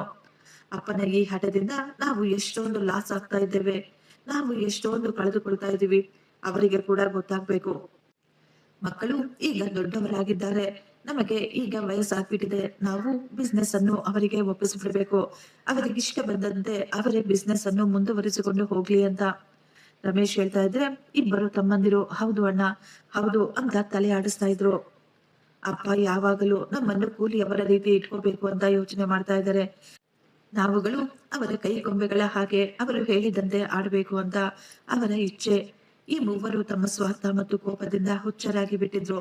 ಅವರು ಊಹಿಸಲೇ ಇಲ್ಲ ಅಪ್ಪ ಅವರ ರೂಮಿನ ಬಾಗಿಲಿನ ಬಳಿ ನಿಂತು ಅವರ ಎಲ್ಲಾ ಮಾತುಗಳನ್ನು ಕೇಳಿಸ್ಕೊಳ್ತಾ ಇದ್ದಾರೆ ಅಂತ. ತಮ್ಮ ಸ್ವಂತ ಮಕ್ಕಳ ಬಾಯಿಂದ ತಮ್ಮ ಬಗ್ಗೆ ಇಂತಹ ಮಾತುಗಳನ್ನು ಕೇಳಿಸಿಕೊಳ್ಳುವುದು ಅಪ್ಪನಿಂದ ತಡೆದುಕೊಳ್ಳಲಾಗ್ಲಿಲ್ಲ. ಅವರ ಕೈಯಿಂದ ನೀರಿನ ಗ್ಲಾಸ್ ಜಾರಿ ಕೆಳಗೆ ಬಿದ್ದು ಬಿಟ್ಟಿತ್ತು. ಆ ಶಬ್ದವನ್ನು ಕೇಳಿ ಗಾಬರಿಯಿಂದ ನಾವೆಲ್ಲರೂ ಹೊರಗೆ ಓಡಿ ಬಂದು ನೋಡಿದಾಗ ಮಾವನವರು ತಮ್ಮ ಎದೆಯ ಮೇಲೆ ಕೈ ಇಟ್ಕೊಂಡು ನೆಲದ ಮೇಲೆ ಬಿದ್ದಿದ್ರು. ಅವರ ಮಕ್ಕಳ ಈ ವಿಷಯುಕ್ತ ಮಾತುಗಳು ಅವರ ಹೃದಯವನ್ನು ಛಿದ್ರ ಛಿದ್ರ ಮಾಡಿಬಿಟ್ಟಿದ್ವು. ಇವರ ಮಾತುಗಳನ್ನು ಕೇಳಿ ಮಾವನವರಿಗೆ ಹೃದಯಾಘಾತವೇ ಆಗ್ಬಿಟ್ಟಿತ್ತು. ನಾವುಗಳು ತಕ್ಷಣ ಅವರನ್ನು ಆಸ್ಪತ್ರೆಗೇನೋ ಕರೆದುಕೊಂಡು ಹೋದ್ವಿ. ಆದ್ರೆ ಅವರು ಬದುಕಿ ಉಳಿಯಲಿಲ್ಲ. ನಿಜ ಹೇಳ್ಬೇಕು ಅಂದ್ರೆ ಅಪ್ಪನ ಸಾವಿನ ಸುದ್ದಿ ಆ ಮೂವರಿಗೆ ಎಷ್ಟೊಂದು ಸಂತೋಷವನ್ನು ತಂದಿತ್ತು. ಅವರಿಗೆ ಈಗ ಸ್ವತಂತ್ರ ಸಿಕ್ಕಿಬಿಟ್ಟಿತ್ತು. ಮಾವನವರ ಸಾವಿನ ನಂತರ ಮನೆಯ ಪರಿಸ್ಥಿತಿಗಳು ಪೂರ್ತಿಯಾಗಿ ಬದಲಾಗಿ ಬಿಟ್ವು. ಕೆಲವೇ ದಿನಗಳಲ್ಲಿ ರಮ್ಯಾ ಮತ್ತು ಸಿಂಧು ಅವರ ಬುದ್ಧಿಯನ್ನು ತೋರಿಸಲು ಶುರು ಮಾಡಿದ್ರು. ಮಾವನ ಎದುರುಗಡೆ ಏನಾದರೂ ಮಾತನಾಡಲು ಅವರಿಗೆ ಧೈರ್ಯವಿರ್ಲಿಲ್ಲ. ಆದ್ರೆ ಈಗ ಮಾವನವರು ಇರ್ಲಿಲ್ಲ. ಅತ್ತೆ ಯಾವಾಗಲೂ ಅಳುತ್ತಾ ಮಾವನ ಫೋಟೋ ನೋಡಿ ದುಃಖ ಪಡ್ತಾ ಇದ್ರು. ಒಂದು ದಿನ ನಾವೆಲ್ಲರೂ ಡೈನಿಂಗ್ ಟೇಬಲ್ ಮೇಲೆ ಕುಳಿತುಕೊಂಡಿದ್ವಿ. ಅತ್ತೆಯವರು ಆ ಸಮಯದಲ್ಲಿ ತಮ್ಮ ರೂಮಿನಲ್ಲೇ ಇದ್ರು. ಆಗಲೇ ರಮ್ಯಾ ಗಟ್ಟಿಯಾಗಿ ಹೇಳ್ತಾ ಇದ್ಲು, ಈಗ ಮಾವ ಜೀವಂತವಾಗಿಲ್ಲ. ಈ ಅಂಗಡಿಗಳು ಮತ್ತು ಈ ಫ್ಯಾಕ್ಟರಿಗಳ ಬಗ್ಗೆ ನೀವೆಲ್ಲರೂ ಏನು ಯೋಚಿಸಿದ್ದೀರಾ? ಈಗ ಎಲ್ಲಾ ಭಾರ ಕೇವಲ ನಿಮ್ಮ ಮೂವರ ಮೇಲೇನೆ ಇದೆ. ಮಾವನವರ ಆ ಹಳೆಯ ಪದ್ಧತಿಗಳು ಈಗ ನಡೆಯುವುದಿಲ್ಲ. ನಾವುಗಳು ಮನೆ ಖರ್ಚನ್ನು ಸಹ ನಿಭಾಯಿಸಬೇಕಲ್ವಾ? ಆಗ ರಮೇಶ್ ಹೇಳ್ತಾ ಇದ್ರು, ಹೌದು, ನಾನು ಕೂಡ ಇದನ್ನೇ ಯೋಚಿಸ್ತಾ ಇದ್ದೆ. ಎಲ್ಲಾ ಕೆಲಸವನ್ನು ನಾನೇ ನನ್ನ ಕೈಗಳಲ್ಲಿ ತೆಗೆದುಕೊಳ್ಳೋಣ ಅಂತ ಅಂದುಕೊಳ್ತಾ ಇದ್ದೀನಿ. ಅಪ್ಪನ ಆ ಹಳೆಯ ಮ್ಯಾನೇಜರ್ನನ್ನು ಕೂಡ ತೆಗೆದು ಹಾಕೋಣ. ಯಾಕೆಂದ್ರೆ ಅವನಿಗೆ ತುಂಬಾ ವಯಸ್ಸಾಗ್ಬಿಟ್ಟಿದೆ, ಅವನಿಂದ ಲೆಕ್ಕಾಚಾರ ಮಾಡಲು ಸರಿಯಾಗಿ ಬರೋದಿಲ್ಲ ಅಂತ ಹೇಳ್ತಾ ಇದ್ರು. ಈ ಮಾತುಗಳನ್ನು ಕೇಳಿ ಸುರೇಶ್ ಕೋಪವಾಗಿ, ಅಣ್ಣ, ಎಲ್ಲಾ ಕೆಲಸವನ್ನು ನೀವು ಯಾಕೆ ಸಂಭಾಳಿಸ್ತೀರಾ? ನಾವುಗಳು ಕೂಡ ಕೆಲಸ ಮಾಡ್ತಾ ಇಲ್ವಾ? ಅಪ್ಪನ ನಂತರ ಈ ಎಲ್ಲಾ ಫ್ಯಾಕ್ಟರಿಗಳ ಮೇಲೆ ನಮಗೂ ಸಮಾನವಾದ ಅಧಿಕಾರವಿದೆ. ಒಂದು ವೇಳೆ ಎಲ್ಲವನ್ನು ನೀವೇ ತೆಗೆದುಕೊಳ್ಬೇಕು ಅಂತ ಏನಾದ್ರೂ ಪ್ಲಾನ್ ಮಾಡ್ತಾ ಇದ್ದೀರಾ? ಈಗ ಮೂವರು ಅಣ್ಣ ತಮ್ಮಂದಿರ ಮಧ್ಯೆ ಗಲಾಟೆಗಳು ನಡೆಯಲು ಶುರುವಾಗಿತ್ತು. ಮೊದಲೆಲ್ಲ ಈ ಮನೆಯಲ್ಲಿ ಗಟ್ಟಿಯಾಗಿ ಸಹ ಯಾರು ಮಾತನಾಡ್ತಾ ಇರ್ಲಿಲ್ಲ. ಆದ್ರೆ ಈಗ ಮಾವ ಹೋದ ನಂತರ ಆಸ್ತಿಗಾಗಿ ಈ ಮೂವರು ಅಣ್ಣ ತಮ್ಮಂದಿರ ಮಧ್ಯೆ ಗಲಾಟೆಗಳು ನಡೀತಾ ಇದ್ವು. ಬಾವ ದೊಡ್ಡವರು, ಆದ್ರೆ ಇದರ ಅರ್ಥ ಏನು? ನೀವು ನಮ್ಮ ಅಧಿಕಾರವನ್ನು ಕಸಿದುಕೊಳ್ಬೇಕು ಅಂದುಕೊಳ್ತಾ ಇದ್ದೀರಾ? ಮಾವನ ಸಮಯದಲ್ಲಿ ನಡೀತಾ ಇದ್ದದ್ದು ಅದೆಲ್ಲ ಹಳೆಯ ವಿಷಯ. ಆದ್ರೆ ಈಗ ನಮಗಳಿಗೂ ಸಹ ನಮ್ಮ ಸ್ವಂತ ಖರ್ಚುಗಳಿದಾವೆ. ಈಗ ಈ ಮನೆಯ ಬಗ್ಗೆ ಕೂಡ ನಿರ್ಧಾರ ಬೇಗ ಮಾಡ್ಬಿಡಿ. ಎಲ್ಲಿಯವರೆಗೂ ನಾವು ಮೇಲೆ ಆ ಚಿಕ್ಕ ರೂಮಿನಲ್ಲಿ ಅಡ್ಜಸ್ಟ್ ಮಾಡಿಕೊಂಡಿರಲು ಸಾಧ್ಯ? ಕೆಳಗೆ ಇಷ್ಟು ದೊಡ್ಡ ರೂಮ್ನಲ್ಲಿ ಕೇವಲ ಅತ್ತೆ ಒಬ್ರೇ ಇದ್ದಾರೆ. ಇದನ್ನು ಮೊದಲು ತೀರ್ಮಾನ ಮಾಡಿ ಅಂತ ಹೇಳಿದ್ಲು. ನಾನು ಎಷ್ಟೋ ಗಾಬರಿಯಿಂದ ಅವಳನ್ನೇ ನೋಡ್ತಾ ಇದ್ದೆ. ನನಗೂ ಕೂಡ ಆಸೆ ಇತ್ತು, ಕೆಳಗಿನ ಅತ್ತೆಯ ರೂಮು ಮತ್ತು ಕೆಳಗಿನ ಹಾಲು ನನಗೆ ಸಿಕ್ಕಿದ್ರೆ ನನ್ನ ಇಷ್ಟದ ಪ್ರಕಾರ ಇದನ್ನು ನಾನು ಬದಲಾಯಿಸಿಕೊಳ್ಳಬಹುದು ಅಂತ. ಸಂಧ್ಯಾ ತಕ್ಷಣ ಹೇಳಿದ್ಲು, ನೀನು ಸರಿಯಾಗಿ ಹೇಳ್ತಾ ಇದೀಯ ಅಕ್ಕ. ನಾವಿಬ್ಬರು ಇಲ್ಲಿ ಮೇಲೆ ಇಷ್ಟು ಸಣ್ಣ ಸಣ್ಣ ರೂಮ್ ನಲ್ಲಿ ಒದ್ದಾಡ್ತಾ ಇದೀವಿ, ಆದ್ರೆ ಅತ್ತೆ ಕೆಳಗಡೆ ಅಷ್ಟೊಂದು ದೊಡ್ಡ ರೂಮಿನಲ್ಲಿ ಒಬ್ರೇ ಆರಾಮವಾಗಿದ್ದಾರೆ. ಈಗಲಾದ್ರೂ ನಮಗೆ ಸ್ವಲ್ಪ ನೆಮ್ಮದಿ ಸಂತೋಷ ಸಿಗ್ಬೇಕಲ್ವಾ? ಗಲಾಟೆಗಳು ಇನ್ನೂ ದೊಡ್ಡವಾದ್ವು. ನಾವು ಈಗ ನಮ್ಮ ಗಂಡಂದಿರಿಗೆ ಹೇಳ್ತಾ ಇದ್ವಿ, ನಮಗೆ ಕೂಡ ಒಂದು ಸ್ವಂತ ಮನೆಗಳು ಬೇಕು ಅಂತ. ಇತ್ತೀಚೆಗೆ ಪ್ರತಿದಿನ ಮನೆಯಲ್ಲಿ ಇದೇ ಮಾತಿಗೆ ಗಲಾಟೆಗಳು ನಡೀತಾ ಇದ್ವು. ಅಡಿಗೆ ವಿಷಯಕ್ಕೆ ಗಲಾಟೆಗಳು, ಫ್ಯಾಕ್ಟರಿಯ ವಿಷಯಕ್ಕೆ ಗಲಾಟೆಗಳು, ದುಡ್ಡಿನ ವಿಷಯಕ್ಕೆ, ಎಲ್ಲಾ ವಿಷಯಕ್ಕೂ ಯಾವಾಗ ನೋಡಿದ್ರು ಕೇವಲ ಗಲಾಟೆಗಳು ಗಲಾಟೆಗಳು ಮಾತ್ರ ನಡೀತಾ ಇದ್ವು. ಇವೆಲ್ಲವನ್ನು ನೋಡಿ ಅತ್ತೆಯ ಆರೋಗ್ಯ ಕೂಡ ಕೆಡ್ತಾ ಇತ್ತು. ಅವರ ಔಷಧಿಗಳ ಖರ್ಚು ಕೂಡ ಈಗ ನಮಗೆ ಭಾರವಾಗಿ ಬಿಟ್ಟಿತ್ತು. ನನಗೂ ಕೂಡ ಈ ಗಲಾಟೆಗಳಿಂದ ಸಾಕಾಗಿ ಹೋಗಿತ್ತು. ನಾನು ಅಂದುಕೊಳ್ತಾ ಇದ್ದೆ, ಹೇಗಾದರೂ ಈ ಸಮಸ್ಯೆ ಬಗೆಹರಿದ್ರೆ ಸಾಕು ಅಂತ. ಒಂದು ದಿನ ಮಧ್ಯಾಹ್ನ ಅತ್ತೆ ರೂಮಿನಲ್ಲಿ ಮಲಗಿರ್ಬೇಕಾದ್ರೆ ರಮ್ಯಾ ಹೇಳ್ತಾ ಇದ್ಲು. ಅವಳ ಮಾತು ಕೇಳಿ ನಮ್ಮೊಳಗೆ ಸ್ವಾರ್ಥ ಇನ್ನೂ ಹೆಚ್ಚಾಗಿ ಬಿಟ್ಟಿತ್ತು. ಅಕ್ಕ, ನಾನು ತುಂಬಾ ದಿನದಿಂದ ಒಂದು ವಿಷಯದ ಬಗ್ಗೆ ಯೋಚನೆ ಮಾಡ್ತಾ ಇದ್ದೆ. ಈಗ ಮಾವನವರು ಜೀವಂತವಾಗಿಲ್ಲ. ಅತ್ತೆ ತಮ್ಮ ರೂಮಿನಲ್ಲಿ ಯಾವಾಗಲೂ ಒಂಟಿಯಾಗಿ ಬಿದ್ಕೊಂಡಿರ್ತಾರೆ. ಒಂಟಿಯಾಗಿದ್ದು ಅವರಿಗೂ ಕೂಡ ತುಂಬಾ ಬೇಸರವಾಗಬಹುದು. ನಾವುಗಳು ಆಕೆಯ ಜೊತೆ ಕುಳಿತುಕೊಂಡು ಟೈಮ್ ಪಾಸ್ ಮಾಡೋಕ್ಕಾಗೋದಿಲ್ಲ. ನಮಗೆ ಮನೆಯ ಕೆಲಸಗಳಿಂದಲೇ ಸಮಯನೇ ಸಿಗೋದಿಲ್ಲ. ಆದ್ದರಿಂದ ನಾವು ಅತ್ತೆಯನ್ನು ಯಾವುದಾದರೂ ವೃದ್ಧಾಶ್ರಮಕ್ಕೆ ಕಳುಹಿಸಿ ಬಿಡೋಣ. ಈ ಮಾತು ಕೇಳಿದ ತಕ್ಷಣ ನನ್ನ ಕೈಯಲ್ಲಿದ್ದ ತರಕಾರಿಗಳು ಜಾರಿ ಕೆಳಗೆ ಬಿದ್ದು ಬಿಟ್ಟಿದ್ವು. ನಾನು ಶಾಕ್ನಿಂದ ಅವಳನ್ನೇ ನೋಡ್ತಾ ಇದ್ದೆ. ರಮ್ಯಾ, ನೀನು ಇದೆಂತ ಮಾತು ಹೇಳ್ತಾ ಇದೀಯಾ? ವೃದ್ಧಾಶ್ರಮದಲ್ಲಿ ಅತ್ತೆಯನ್ನು ಬಿಟ್ಟು ಬಂದ್ರೆ ಜನ ಎಲ್ಲ ಏನಂತಾರೆ ಹೇಳು? ಇಷ್ಟಕ್ಕೂ ಗಂಡು ಮಕ್ಕಳು ಏನಂತಾರೆ? ನೀನು ಏನಾದ್ರೂ ಯೋಚನೆ ಮಾಡಿದ್ಯಾ?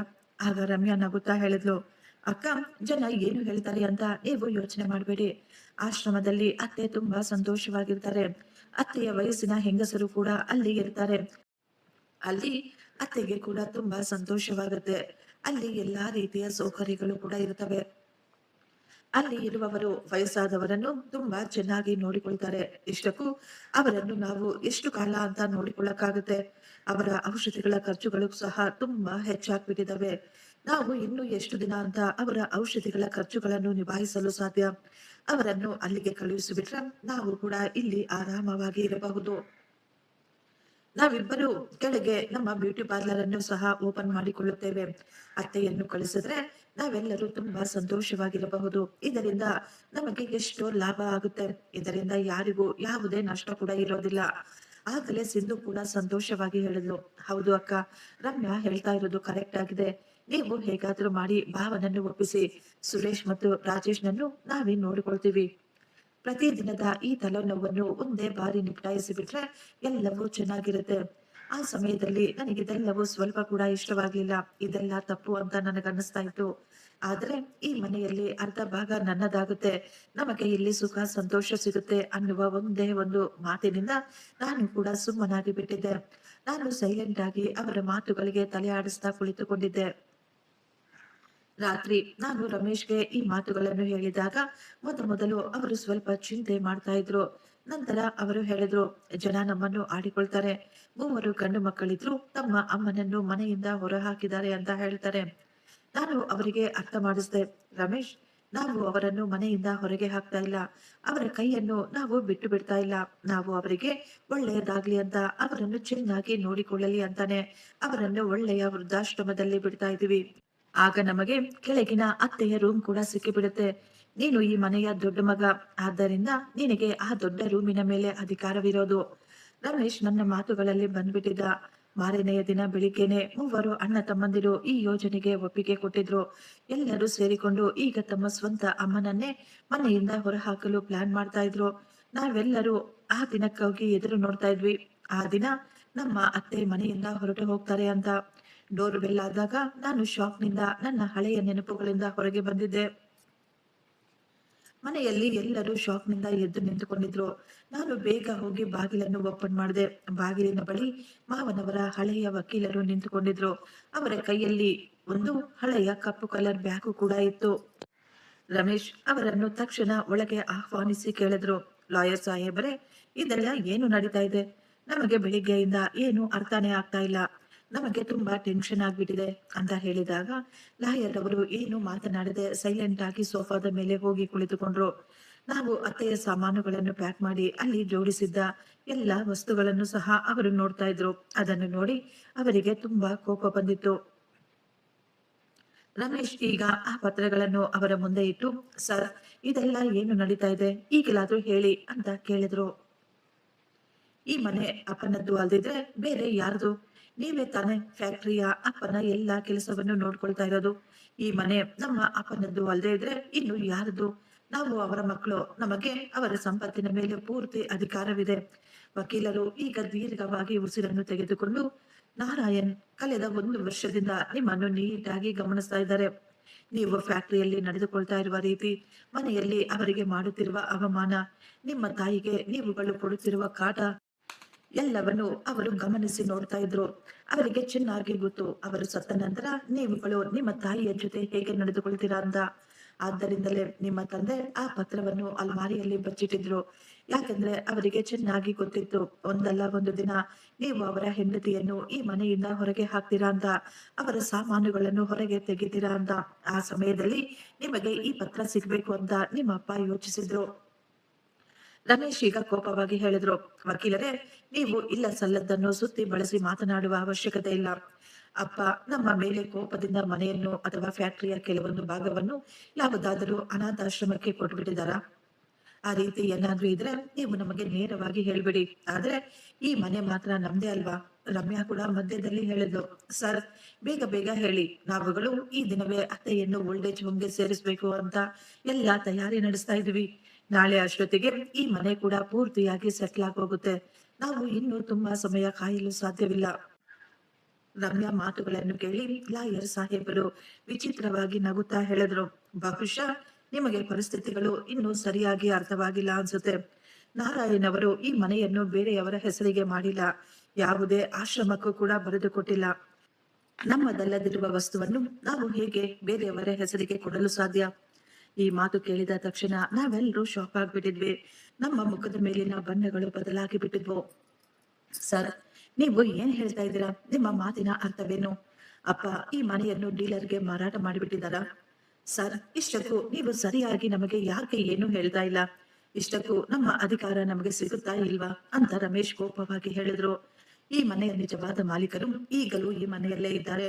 ಮೊದಲಿನಿಂದಲೂ ಈ ಮನೆ ಕೇವಲ ಅವರ ಹೆಸರಿನ ಮೇಲಿದೆ. ಈ ಮಾತು ಕೇಳಿದ ತಕ್ಷಣ ಎಲ್ಲರೂ ಬೆಚ್ಚಿ ಬಿದ್ದಿದ್ರು. ಸರ್, ನಿಮ್ಮ ಮಾತಿನ ಅರ್ಥವೇನು? ಈ ಮನೆ ನಮ್ಮ ತಂದೆಯದ್ದು ಅಲ್ವಾ? ನೀವಿದೆಂತ ಮಾತು ಹೇಳ್ತಾ ಇದ್ದೀರಿ? ನಾವು ಸಣ್ಣ ವಯಸ್ಸಿನಿಂದಲೂ ಇದೇ ಮನೆಯಲ್ಲಿದ್ದೀವಿ. ಈ ಮನೆ ನನ್ನ ತಂದೆಯದ್ದೇ. ಈ ಮಾತು ಹೇಳ್ಬೇಕಾದ್ರೆ ರಮೇಶ್ ಕಣ್ಣುಗಳಲ್ಲಿ ನೀರು, ಗಂಟಲಲ್ಲಿ ನಡುಕ ತುಂಬಿತ್ತು.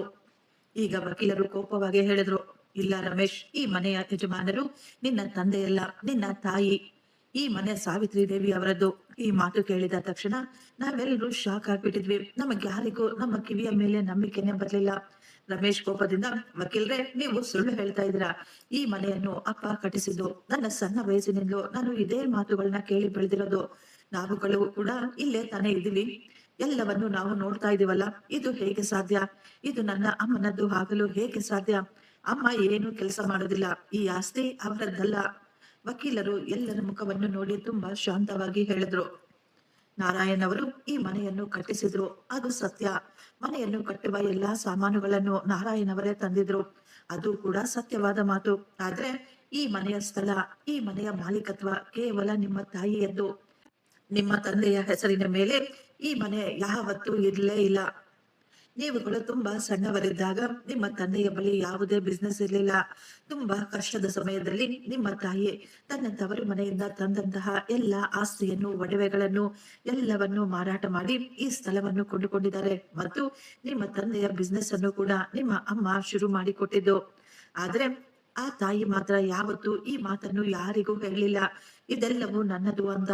ಆಕೆ ನಿಮ್ಮೆಲ್ಲರ ಮುಂದೆ ಇದೆಲ್ಲವೂ ನಿಮ್ಮ ತಂದೆಯದ್ದೇ ಅಂತ ಹೇಳಿ ನಿಮ್ಮ ತಂದೆಯ ಗೌರವವನ್ನು ಉಳಿಸಿದ್ರು. ನೀವು ನಿಮ್ಮ ತಂದೆಯನ್ನು ಗೌರವಿಸಬೇಕು, ಅವರಿಗೆ ಮರ್ಯಾದೆ ಕೊಡಬೇಕು ಅಂತ. ಅವರ ಗಂಡನ ಗೌರವಕ್ಕಾಗಿ ಆಕೆ ತನ್ನ ಅಧಿಕಾರವನ್ನು ಜೀವನವೆಲ್ಲ ಮುಚ್ಚಿಟ್ಟುಕೊಂಡು ಬಂದಿದ್ರು. ಅಂತ ಮಹಾನ್ ತಾಯಿಯನ್ನು ನೀವು ಈ ವಯಸ್ಸಿನಲ್ಲಿ ಓಲ್ಡ್ ಏಜ್ ಹೋಮ್ ನಲ್ಲಿ ಸೇರಿಸಬೇಕು ಅಂತ ಅಂದುಕೊಳ್ತಾ ಇದ್ದೀರಾ. ಅಷ್ಟು ಮಾತ್ರವಲ್ಲ, ಇನ್ನೊಂದು ಮುಖ್ಯವಾದ ವಿಷಯ. ನಾರಾಯಣ್ ಅವರಿಗೆ ಚೆನ್ನಾಗಿ ಗೊತ್ತಿತ್ತು ನೀವೆಲ್ಲ ಎಂತವರು ಅಂತ. ಅವರು ಸತ್ತು ಹೋದ ದಿನ ನೀವು ಅಣ್ಣ ತಮ್ಮಂದಿರ ಮಾತುಗಳನ್ನು ಕೇಳಿಸ್ಕೊಂಡಿದ್ರು. ನೀವೆಲ್ಲರೂ ಹೇಗೆ ನಿಮ್ಮ ತಂದೆ ಹೋಗುವುದನ್ನು ಕಾಯ್ತಾ ಇದ್ರಿ ಅಂತ ಅವರಿಗೆ ಮೊದಲೇ ಗೊತ್ತಿತ್ತು. ಅವರು ಸತ್ತು ಹೋದ ತಕ್ಷಣ ನೀವುಗಳು ನಿಮ್ಮ ಸ್ವಂತ ತಾಯಿಯನ್ನೇ ಒಂದೊಂದು ತುತ್ತಿನ ಅನ್ನಕ್ಕಾಗಿ ಹೇಗೆ ಕಾಟ ಕೊಡ್ತೀರಾ ಅಂತ ಕೂಡ ಅವರಿಗೆ ಗೊತ್ತು. ಅದಕ್ಕಾಗಿ ಅವರು ಹೋಗುವುದಕ್ಕಿಂತ ಮೊದಲೇ ಅವರ ಪೂರ್ತಿ ಫ್ಯಾಕ್ಟರಿಗಳನ್ನು, ಅವರ ಎಲ್ಲಾ ಷೇರುಗಳನ್ನು ಅರ್ಧ ಭಾಗ ಅವರ ಹೆಂಡತಿಯ ಹೆಸರಿಗೆ ಟ್ರಾನ್ಸ್ಫರ್ ಮಾಡಿಬಿಟ್ಟಿದ್ದಾರೆ. ವಕೀಲರ ಈ ಮಾತುಗಳನ್ನು ಕೇಳಿ ಎಲ್ಲರ ಕೈ ಕಾಲುಗಳು ನಡುಗಳು ಈಗ ಶುರುವಾಗಿದ್ವು. ಯಾವ ಫ್ಯಾಕ್ಟರಿಯನ್ನು, ಯಾವ ಆಸ್ತಿಯನ್ನು ಅವರು ಪೂರ್ತಿ ನಮ್ದು, ಇದರ ಮೇಲೆ ಕೇವಲ ನಮಗೆ ಮಾತ್ರ ಹಕ್ಕಿದೆ ಅಂತ ಅಂದುಕೊಂಡಿದ್ರು. ಈಗ ಅದರ ಮೇಲೆ ಅರ್ಧ ಹಕ್ಕು ಅವರ ಕೈಯಿಂದ ಜಾರಿಬಿಟ್ಟಿದ್ದು. ಅವರ ಅಹಂಕಾರ, ಅವರ ಗರ್ವ ಎಲ್ಲವೂ ಈಗ ಮಣ್ಣು ಪಾಲಾಗಿತ್ತು. ವಕೀಲರು ನಮ್ಮನ್ನೇ ನೋಡ್ತಾ ಹೇಳಿದ್ರು. ಇನ್ನು ಈ ಮನೆಯ ವಿಷಯಕ್ಕೆ ಬಂದ್ರೆ, ಕಳೆದ ವರ್ಷವೇ ಈ ಮನೆಯನ್ನು ಸಾವಿತ್ರಿ ಅವರು ನಾನು ಹೋದ ನಂತರ ಈ ಮನೆ ನನ್ನ ಒಬ್ಬನೇ ಮೊಮ್ಮಗನಾದ ರಾಮಚಂದ್ರ ಅವರಿಗೆ ಸೇರ್ಬೇಕು ಅಂತ ಬರೆದು ಬಿಟ್ಟಿದ್ದಾರೆ. ಈ ಮನೆಯಲ್ಲಿ ಆ ಮಗು ಒಂದೇ ಅವರ ಅಜ್ಜಿ ಮತ್ತು ತಾತನನ್ನು ನಿಜವಾಗಿಯೂ ಪ್ರೀತಿ ಮಾಡ್ತಾ ಇದ್ದಿದ್ದು. ಆ ಇಬ್ಬರು ಗಂಡ ಹೆಂಡತಿಗೆ ಈ ಮಗುವಿನ ಮೇಲೆ ಅತಿಯಾದ ಪ್ರೀತಿ ಇದೆ. ಆದ್ರೆ ಒಂದು ಮಾತು, ಸಾವಿತ್ರಿ ಅವರು ಜೀವಂತವಾಗಿರುವವರೆಗೂ ಈ ಮನೆಯ ಮಾಲೀಕರು ಕೇವಲ ಅವರು ಮಾತ್ರ. ಆ ಮಗುವಿಗೆ ಈ ಮನೆ ಕೇವಲ ಅವರು ಹೋದ ನಂತರ ಮಾತ್ರವೇ ಸಿಗುತ್ತೆ. ಅಲ್ಲಿಯವರೆಗೂ ಈ ಮನೆಯ ಎಲ್ಲಾ ಜವಾಬ್ದಾರಿ, ಎಲ್ಲಾ ಅಧಿಕಾರ ಕೇವಲ ಆಕೆಯ ಮೇಲೆ ಮಾತ್ರ ಇರುತ್ತೆ.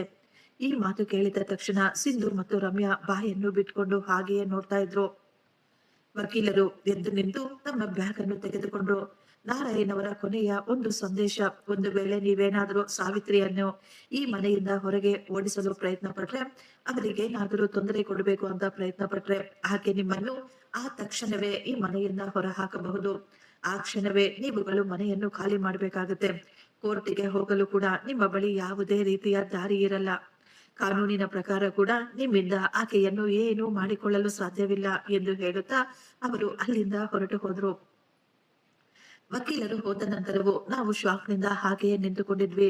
ನಮಗೆ ಅವರ ಯಾವುದೇ ಮಾತಿನ ಮೇಲೆ ನಂಬಿಕೆನೆ ಬರ್ತಾ ಇರ್ಲಿಲ್ಲ. ರಮ್ಯಾ ಈಗ ನನ್ನನ್ನೇ ನೋಡುತ್ತಾ ಕೋಪವಾಗಿ ಕಿರುಚಾಡ್ತಾ ಇದ್ಲು. ಇದೆಲ್ಲವೂ ಕೇವಲ ಇವರದ್ದು ಏನೋ ಒಳಸಂಚು. ಇವಳು ಮೊದಲಿನಿಂದಲೂ ಅತ್ತೆಯ ಪರವಾಗಿಯೇ ಇದ್ಲು. ಇವಳು ಇಷ್ಟು ದೊಡ್ಡ ಆಸ್ತಿಯನ್ನು ತನ್ನ ಮಗುವಿನ ಹೆಸರ ಮೇಲೆ ಮಾಡಿಸಿಕೊಳ್ಳಲು ಅತ್ತೆ ಮಾವನ ಮೇಲೆ ಏನೋ ಮಾಟ ಮಂತ್ರ ಮಾಡಿರ್ತಾಳೆ. ಇಲ್ದೇ ಇದ್ರೆ ಮಾವನವರು ಇಷ್ಟು ದೊಡ್ಡ ಮನೆಯನ್ನು ಆ ಸಣ್ಣ ಮಗುವಿನ ಮೇಲೆ ಬರೆಯಲು ಹೇಗೆ ಸಾಧ್ಯ? ನಮ್ಮನ್ನೆಲ್ಲ ಈ ರೀತಿ ಬೀದಿ ಪಾಲು ಮಾಡ್ಬಿಟ್ಟಿದ್ದಾರೆ. ಸಿಂಧು ಕೂಡ ಅಳುತ್ತಾ ತನ್ನ ಗಂಡನ ಬಳಿ ಹೋಗಿ ಹೇಳ್ತಾ ಇದ್ಲು, ನಾನು ನಿಮ್ಗೆ ಮೊದ್ಲೇ ಹೇಳಿದ್ದೆ, ನಿಮ್ಮ ಅಣ್ಣ ತಮ್ಮಂದಿರ ಜೊತೆ ಮಾತುಕತೆ ಮಾಡಿ ನಿಮ್ಮ ಆಸ್ತಿಯನ್ನು ತೆಗೆದುಕೊಳ್ಳಿ ಅಂತ. ಈಗ ನೋಡಿದ್ರ ನಿಮಗೆ ಏನು ಸಿಕ್ತು ಅಂತ? ಜೀವನವೆಲ್ಲ ನಾವು ಎಷ್ಟೋ ಕಷ್ಟಪಟ್ಟ ನಂತರವೂ ಕೇವಲ ಇವರು ಮತ್ತು ಇವರ ಮಗುವಿಗೆ ಎಲ್ಲ ಸಿಕ್ಕಿಬಿಡ್ತು. ನಾವು ಇಲ್ಲಿ ಬಿಕಾರಿ ಅಂತ ಇರಬೇಕಾಗುತ್ತೆ. ಇನ್ನು ಮೇಲೆ ಅತ್ತೆ ಮತ್ತು ಅಕ್ಕನ ಸೇವೆಯನ್ನು ನಾವು ಮಾಡ್ಬೇಕಾಗುತ್ತೆ. ಅಣ್ಣ ತಮ್ಮಂದಿರು ಒಬ್ಬರ ಶರ್ಟ್ಗಳನ್ನು ಒಬ್ಬರು ಹಿಡಿದುಕೊಂಡು ಗಲಾಟೆ ಮಾಡ್ತಾ ಇದ್ರು. ಅಣ್ಣ, ಇದೆಲ್ಲವೂ ನಿನ್ನ ಹೆಂಡತಿಯ ನಾಟಕ. ನೀವು ಬೇಕಂತಲೇ ನಿಮ್ಮ ಮಗುವನ್ನು ಅಮ್ಮನ ಬಳಿ ಬಿಟ್ಟು ಅಮ್ಮನ ಆಸ್ತಿಯನ್ನು ನಿಮ್ಮ ಮಗುವಿನ ಹೆಸರಿಗೆ ಮಾಡಿಸ್ಕೊಂಡಿದ್ದೀರಾ. ಇದರ ಬಗ್ಗೆ ನಮಗೆ ಒಂದೇ ಒಂದು ಸುಳಿವು ಕೂಡ ಸಿಗ್ಲಿಲ್ಲ. ಈ ದಿನ ನಾವುಗಳು ಬೀದಿಯಲ್ಲಿ ನಿಂತಿದ್ದೇವೆ. ಇದು ಕೇವಲ ನಿಮ್ಮಿಂದಲೇ ಅಂತ ಹೇಳ್ತಾ ಇದ್ರು. ರಮೇಶ್ ತನ್ನ ತಮ್ಮನ ಕೈಯನ್ನು ಕಿತ್ತು ಹಾಕಿ ಕೋಪದಿಂದ ಹೇಳಿದ್ರು, ಬಾಯಿ ಮುಚ್ಕೊಂಡು ನಿಂತ್ಕೊಳ್ಳೋ. ನನಗೂ ಕೂಡ ಈ ವಿಷಯದ ಬಗ್ಗೆ ಇವತ್ತೇ ಗೊತ್ತಾಗಿದ್ದು.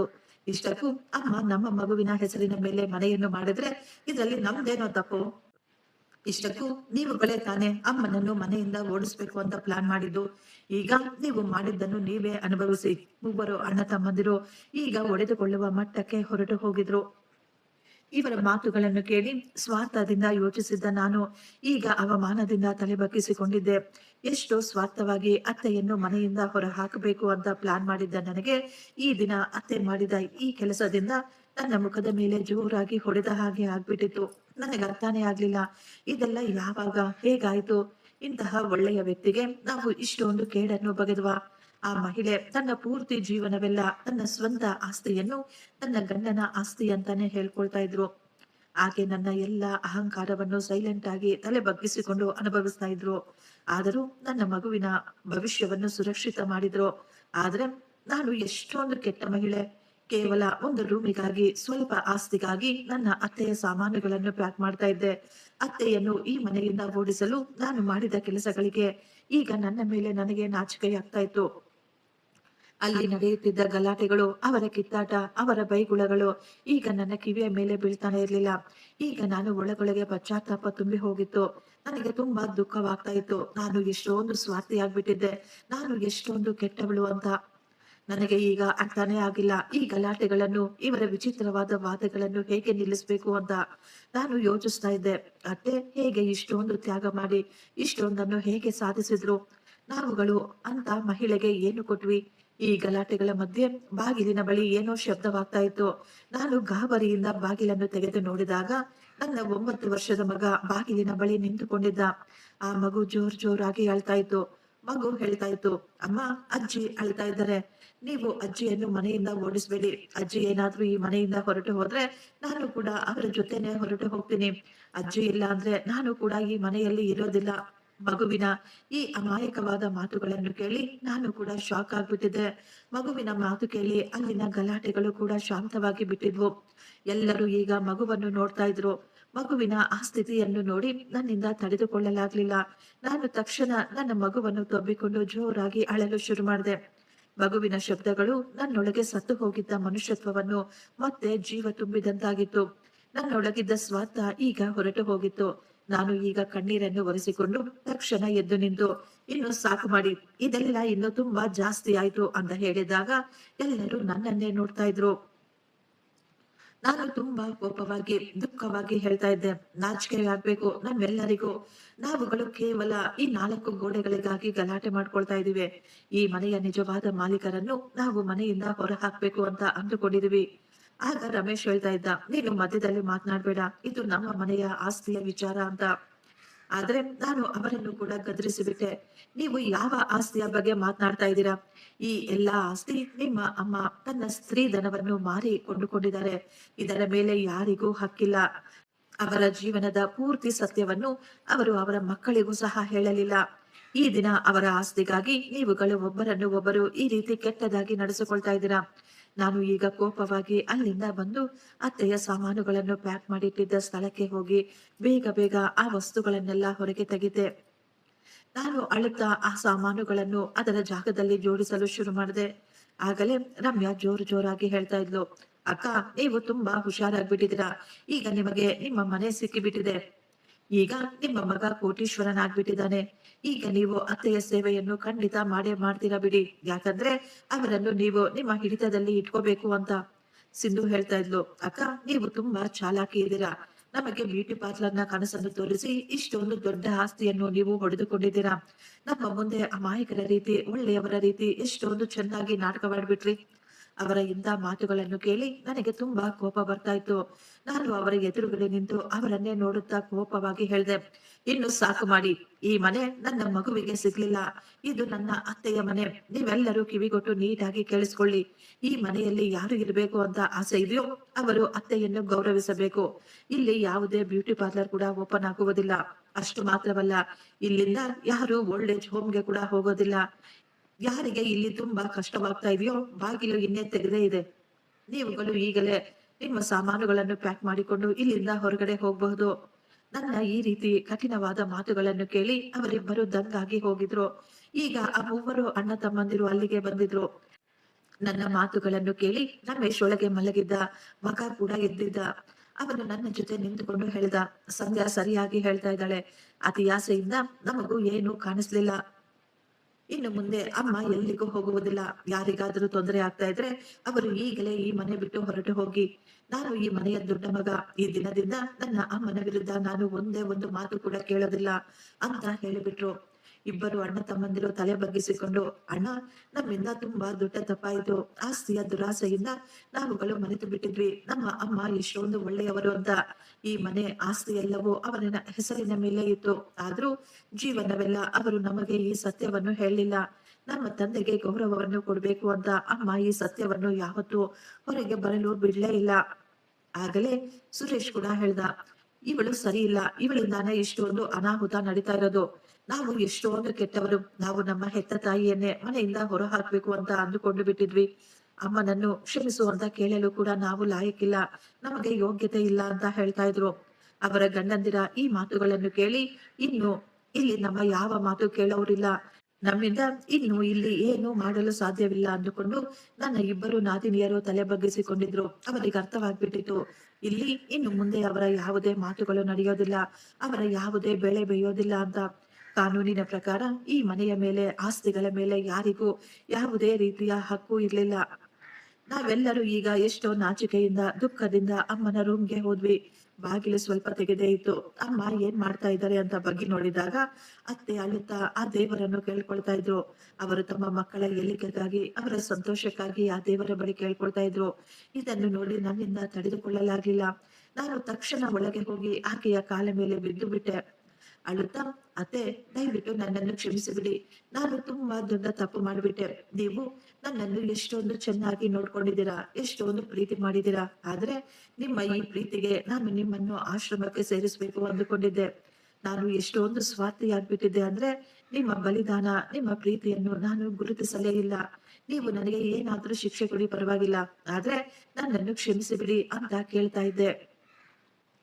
ನಾನು ಅಳುವುದನ್ನು ನೋಡಿ ಅಣ್ಣ ತಮ್ಮಂದಿರು ಸಹ ರೂಮಿನೊಳಗೆ ಬಂದು ಅವರು ಕೂಡ ಅಳುತ್ತಾ ತಮ್ಮ ಅಮ್ಮನ ಬಳಿ ಕ್ಷಮಾಪಣೆ ಕೇಳ್ತಾ ಇದ್ರು. ಅಮ್ಮ, ನಮ್ಮಿಂದ ತುಂಬಾ ದೊಡ್ಡ ಪಾಪವಾಯ್ತು. ದುಡ್ಡಿನ ಅತಿ ಆಸೆಯಿಂದ ನಮ್ಮ ಸಂತೋಷವನ್ನು ನಾವೇ ದೂರ ಮಾಡ್ಕೊಳ್ತಾ ಇದ್ವಿ. ನಮ್ಮ ತಂದೆಗಾಗಿ ನೀವು ಎಲ್ಲವನ್ನು ತ್ಯಾಗ ಮಾಡಿದ್ರಿ, ಆದ್ರೆ ನಾವು ನಿಮ್ಮ ಮಕ್ಕಳಾಗಿ ಕೂಡ ಇದನ್ನು ಅರಿತುಕೊಳ್ಳಲಿಲ್ಲ. ನಾವು ನಿಮ್ಮನ್ನು ಗೌರವಿಸಲಿಲ್ಲ. ದಯವಿಟ್ಟು ನಮ್ಮನ್ನು ಕ್ಷಮಿಸಿಬಿಡಿ. ಇಂದಿನಿಂದ ಈ ಮನೆಯಲ್ಲಿ ಕೇವಲ ನಿಮ್ಮ ಮಾತು ಮಾತ್ರ ನಡೆಯುತ್ತೆ. ನಿಮ್ಮ ಆದೇಶವನ್ನು ನಾವು ಕೇಳಿಸ್ಕೊಳ್ತೀವಿ ಅಂತ ಅವರೆಲ್ಲ ಹೇಳ್ತಾ ಇದ್ರು. ವಕೀಲರ ಮಾತುಗಳನ್ನು ಕೇಳಿ ಇಲ್ಲಿ ಎಲ್ಲರಿಗೂ ಅರ್ಥವಾಗಿ ಬಿಟ್ಟಿತ್ತು, ನಿಜವಾದ ಆಸ್ತಿ ಏನು, ನಿಜವಾದ ದೊಡ್ಡ ಮನಸ್ಸು ಯಾವುದು ಅಂತ. ಅತ್ತೆ ತನ್ನ ಕಣ್ಣೀರನ್ನು ಒರೆಸಿಕೊಂಡು ನಗು ನಗುತ್ತಾ ನನ್ನ ತಲೆಯ ಮೇಲೆ ಕೈಯನ್ನು ಇಟ್ಟು ಎಷ್ಟೋ ಪ್ರೀತಿಯಿಂದ ಹೇಳಿದ್ರು, ಅಮ್ಮ ಯಾವತ್ತೂ ತನ್ನ ಮಕ್ಕಳ ಮೇಲೆ ಕೋಪ ಮಾಡಿಕೊಳ್ಳುವುದಿಲ್ಲ. ನಾನು ಏನೇ ಮಾಡಿದ್ರು ಅದು ಅವರಿಗಾಗೆ ಮಾಡಿದೆ. ನನಗೆ ಈ ಆಸ್ತಿಯ ಮೇಲೆ, ಈ ಮನೆಯ ಮೇಲೆ ಯಾವುದೇ ರೀತಿಯ ಮೋಹವಿಲ್ಲ. ನೀವುಗಳು ಒಟ್ಟಿಗೆ ಯಾವಾಗ್ಲೂ ಸಂತೋಷವಾಗಿರ್ಬೇಕು ಅನ್ನುವುದು ಮಾತ್ರ ನನ್ನ ಆಸೆ. ಅವರು ಈಗ ರಮೇಶ್ನನ್ನು ನೋಡಿ, ನಿಜವಾದ ಆಸ್ತಿ ಈ ಭೂಮಿ, ಈ ದುಡ್ಡು, ಈ ಕಟ್ಟಡಗಳಿಂದ ಬರೋದಿಲ್ಲ ಮಗ. ನಿಜವಾದ ಆಸ್ತಿ ಪ್ರೀತಿಯಿಂದ ಬರುತ್ತೆ, ಮನುಷ್ಯತ್ವದಿಂದ ಬರುತ್ತೆ, ಒಟ್ಟಿಗೆ ಇರುವುದರಿಂದ ಮಾತ್ರ ಬರುತ್ತೆ. ನಿಮ್ಮ ತಂದೆ ತುಂಬಾ ದೂರದವರೆಗೂ ಯೋಚಿಸ್ತಾ ಇದ್ರು. ಅವರಿಗೆ ಚೆನ್ನಾಗಿ ಗೊತ್ತಿತ್ತು, ದುಡ್ಡು ಮನುಷ್ಯನನ್ನು ಕುರುಡನನ್ನಾಗಿ ಮಾಡ್ಬಿಡುತ್ತೆ ಅಂತ. ಅವರು ಯಾವತ್ತೂ ಬಯಸ್ಲಿಲ್ಲ ನೀವು ಈ ರೀತಿ ಒಬ್ಬರಿಗೆ ಒಬ್ಬರು ಶತ್ರುಗಳಾಗ್ಬೇಕು ಅಂತ. ಅದಕ್ಕಾಗಿಯೇ ಅವರು ಈ ಭಾರವನ್ನು ನನ್ನ ಮೇಲೆ ಹಾಕಿಬಿಟ್ರು. ಆದ್ರೆ ಈ ದಿನ ನನಗೆ ತುಂಬಾ ಸಂತೋಷವಾಗ್ತಾ ಇದೆ. ನಿಮ್ಮೆಲ್ಲರಿಗೂ ನೀವು ಮಾಡಿದ ತಪ್ಪಿನ ಅರಿವಾಗಿದೆ. ನೀವೆಲ್ಲರೂ ನನ್ನ ಮಕ್ಕಳು.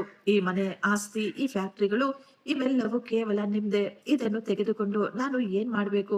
ಅಮ್ಮನ ಪ್ರೀತಿಯ ಮಾತುಗಳು ಎಲ್ಲರ ಮನಸ್ಸಿನಲ್ಲಿದ್ದ ದ್ವೇಷವನ್ನು ಅಳಿಸಿ ಹಾಕಿದ್ವು.